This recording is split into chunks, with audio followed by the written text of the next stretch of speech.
Et on retrouve nos invités, Arnaud Benedetti, rédacteur en chef de la revue politique et parlementaire, professeur associé à l'Université Paris-Sorbonne, Antonin André, chef du service politique du JDD. Alors c'est demain que débutent les consultations à l'Élysée avec les présidents de groupe et les chefs de parti.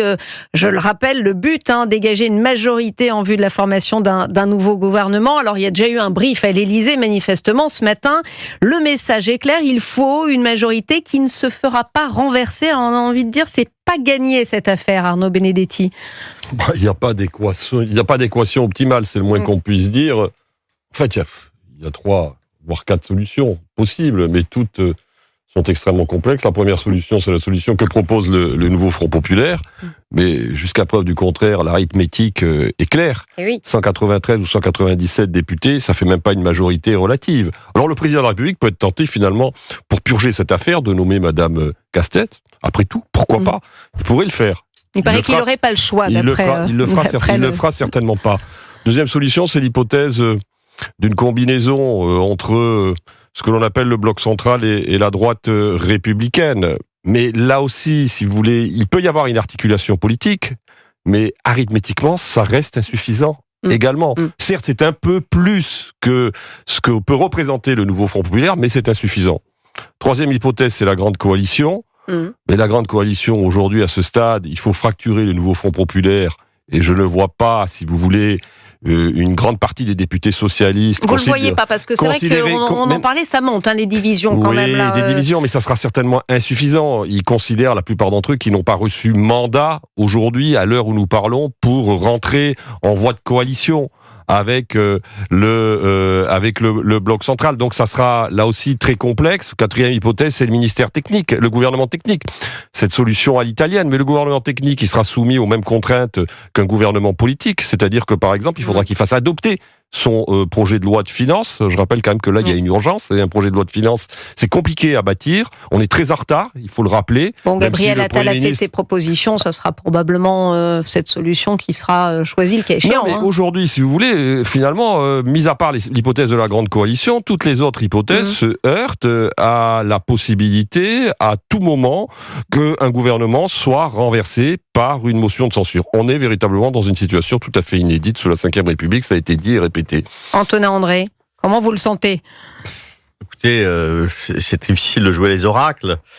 Je pense que le travail de décantation que le président a voulu laisser faire pendant cet été n'est pas totalement inutile, et que notamment la sortie de Jean-Luc Mélenchon en début de semaine sur la destitution fait un peu bouger les lignes. Alors je ne dis pas que la majorité des parlementaires socialistes sont prêts à un accord de coalition, mais je pense néanmoins que la nomination de Bernard Cazeneuve, par exemple, serait une option intéressante pour voir de quelle façon est-ce que ça peut ou non faire bouger les lignes. Je pense aussi que chez les écologistes, Marine Tondelier est très contestée en interne, et qu'une partie des écologistes sont prêts, sont mûrs aujourd'hui pour casser le nouveau Front populaire et se désarrimer de la France insoumise. Après, il y a aussi une incidente que vous n'avez pas évoquée, mais qui pèse également, ce sont les municipales. C'est-à-dire que tous ces élus socialistes et les élus écologistes ont aussi en tête les élections municipales pour lesquelles ils auront besoin d'une coalition de gauche. Électoral. Et c'est vrai que ça les tient de façon extrêmement ferme dans cette alliance du nouveau Front populaire. Mais est-ce qu'elle est encore tenable, Antonin André? Parce qu'on parlait de l'affaire Rima Hassan. Aujourd'hui, je vous cite, alors ce sont des petits courants, mais Hélène Geoffroy, la maire de Vaux-en-Velin, qui avance l'idée que ce serait bien d'aller voir même Macron sans les Insoumis. Le vice-président de la région Occitanie, Kamel Chibli, proche de Carole Delga, idem. Quelle crédibilité de s'afficher avec eux, dit-il. C'est pour ça que je vous dis quand même que la poutre travaille, et alors je suis incapable de vous dire à ce jour si ce sera suffisant, mais je pense que le nouveau Front populaire ne passera pas l'année de toute façon, et que le sujet qui se pose aujourd'hui pour un certain nombre d'élus qui quand même sont jeunes, ont à se prononcer dans un climat politique extrêmement antagonisé, qui ont encore devant eux des échéances et une carrière politique assez longue, sont aujourd'hui confrontés quand même à un choix, en conscience, dont j'espère que certains seront capables de franchir le pas. Il n'y a pas un manque de courage quand même? Si, bien sûr qu'il y a un manque de courage. Olivier Faure en est l'illustration éloquente, c'est-à-dire qu'Olivier Faure est devenu la carpette de Jean-Luc Mélenchon, sur laquelle le patron de la France Insoumise s'essuie allègrement, et Olivier Faure, ne pensant qu'à son petit siège de premier secrétaire du Parti Socialiste et à son mandat électif, est incapable d'avoir le courage de convictions politiques qui soit en cohérence avec l'histoire du Parti Socialiste et avec la social-démocratie.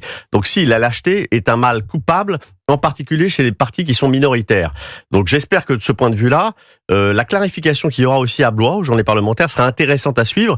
Je ne suis pas sûr que le rapport de force aujourd'hui soit si défavorable à ceux qui veulent aujourd'hui briser le lien avec LFI, oui, c'est ce que je vous disais, quitte à expliquer que d'une certaine façon, il ne s'agit pas d'un programme présidentiel, il ne s'agit pas d'un grand programme de réforme, il s'agit de gérer les affaires courantes dans l'intérêt général et d'apporter sa pierre à cette œuvre d'apaisement et de travail qui fait appel à la raison, au compromis, au consensus. C'est pas tellement déshonorant pour un homme politique aujourd'hui de participer à ça. Arnaud Benedetti. Moi, si vous voulez, je pense qu'il y a quand même plusieurs contraintes pour cette configuration. La première contrainte, c'est que une grande partie quand même de l'électorat de gauche qui a voté lors de ces dernières élections législatives a voté aussi contre Emmanuel Macron. Il ne faut jamais l'oublier. Et ça va être difficile de lui expliquer qu'on a combattu Emmanuel Macron et qu'ensuite on est prêt à rentrer dans une voie de coalition. Ça, c'est un premier élément. Deuxième élément, qui est lié à la nature même du régime. C'est-à-dire que, si vous voulez, on nous parle des grandes coalitions telles qu'elles existent dans un certain nombre de démocraties parlementaires. Mais il ne faut jamais oublier une chose, c'est que le problème de la Ve République, c'était un régime hybride. C'est un régime, certes, parlementaire, ce qu'on appelle le parlementarisme rationalisé, mais c'est un régime semi-présidentiel. Et que l'élection, quand même, dont tout dépend dans notre vie politique, ça reste et ça demeure l'élection présidentielle. Arnaud Benedetti, la cohabitation a existé, et ça s'est bien passé. Oui, mais parce qu'il y avait une majorité. Oui, c'est la différence fondamentale. Oui. C'est qu'il y avait une majorité qui avait été sanctifiée par les urnes. Mais même si elle n'est pas sanctifiée par les urnes, est-ce que le président de la République ne peut pas se placer en surplomb et dire je lâche le manche? Je termine. L'autre question, c'est que la plupart des acteurs politiques ont, malgré tout, qu'on le veuille ou non, et des grands responsables politiques, les yeux qui continuent à être rivés sur l'échéance présidentielle. Et on le voit bien d'ailleurs, par exemple, même dans l'attitude de M. Vauquier, qui est plutôt favorable, lui, à un pacte législatif. Je crois qu'ils n'ont pas envie d'aider Emmanuel Macron. Il est contraint, mais vous voyez bien que le pacte législatif qu'il propose, c'est une cote qui est quand même un peu mal taillée. C'est une sorte de soutien sans participation. Donc, à part l'intérêt de la France, quel intérêt aurait-il à y aller? Oui, mais les électeurs vous regardent. C'est-à-dire que les électeurs de droite et de Laurent Wauquiez, ils ont la mémoire courte, si Laurent Wauquiez ne joue que la carte personnelle et privilégie le chaos plutôt que d'essayer d'avoir une posture responsable, ils le jugeront aussi à l'aune de ses prises de décision. Je suis d'accord, mais je pense quand même que, qu'on le veuille ou non, aujourd'hui, si vous voulez, la maïeutique qui peut permettre d'accoucher d'une grande coalition telles qu'elles existent dans un certain nombre, encore une fois, de démocraties voisines, est extrêmement compliquée structurellement. Moi, je fais partie de ceux qui pensent, de la même manière que j'ai toujours pensé lors de la précédente législature, que cette législature n'irait pas jusqu'au bout. Donc c'est le RN qui a raison quand Edwige Diaz dit la seule solution, c'est la dissolution, et nous, on prépare les prochaines élections, c'est eux qui, dans le fond, ont raison. Si on suivait l'esprit des institutions de la Ve République, l'esprit tel qu'il a été insufflé par son père fondateur, c'est-à-dire le général de Gaulle, celui qui devrait en tirer les responsabilités politiques, c'est le président de la République. Il ne le fait pas, en l'occurrence. Vous voulez dire démissionner? C'est évident. Aujourd'hui, de Gaulle, se retrouvant dans cette situation, aurait démissionné. C'est pas le cas d'Emmanuel Macron. Il décide, la Constitution lui permet, certes, de rester et d'essayer de construire une solution politique. Mais je pense qu'il se heurte aujourd'hui à une difficulté structurelle qui est liée à la fois, en effet, au jeu partisan des uns et des autres, qu'on peut contester et condamner, et au fait aussi que, structurellement, la Ve République ne permet pas vraisemblablement une culture de compromis comme elle peut exister. Alors, il y a quelque chose de cocasse, on l'a déjà un petit peu commenté hier, mais enfin, ce sondage, quand même, Harris Interactive pour Challenge, j'imagine que vous l'avez vu, Antonin André, Gabriel Attal, qui bénéficie de 40% d'opinion favorable pour rester Premier ministre. C'est le chouchou avant Bardella. Et alors, je précise quand même que Lucie Castet, elle arrive en 21e position. C'est pas brillant avec 17%. Alors, ce n'est qu'un sondage, mais quand même. Parce que les Français se se rassurent avec des personnalités qui sont installées dans le paysage politique, qu'ils connaissent, qu'ils identifient. C'est pour ça qu'Elisabeth Borne va revenir elle aussi. Mais ça n'a que peu de valeur en réalité. Et c'est voilà, je suis pas sûr que vous sous-estimez peut-être la popularité de Gabriel Attal. Mais vous n'imaginez pas que le président de la République, après la dissolution qu'on a vécue et les nouvelles élections, maintienne Yael Braun-Pivet à la présidence de l'Assemblée et Gabriel Attal comme Premier ministre. Enfin, je vous rappelle qu'elle non mais je sais. Elle a été élue. Je sais bien, mais si vous voulez, vous voyez bien que tout change pour que rien ne change. Là, pour le coup, ce serait totalement baroque.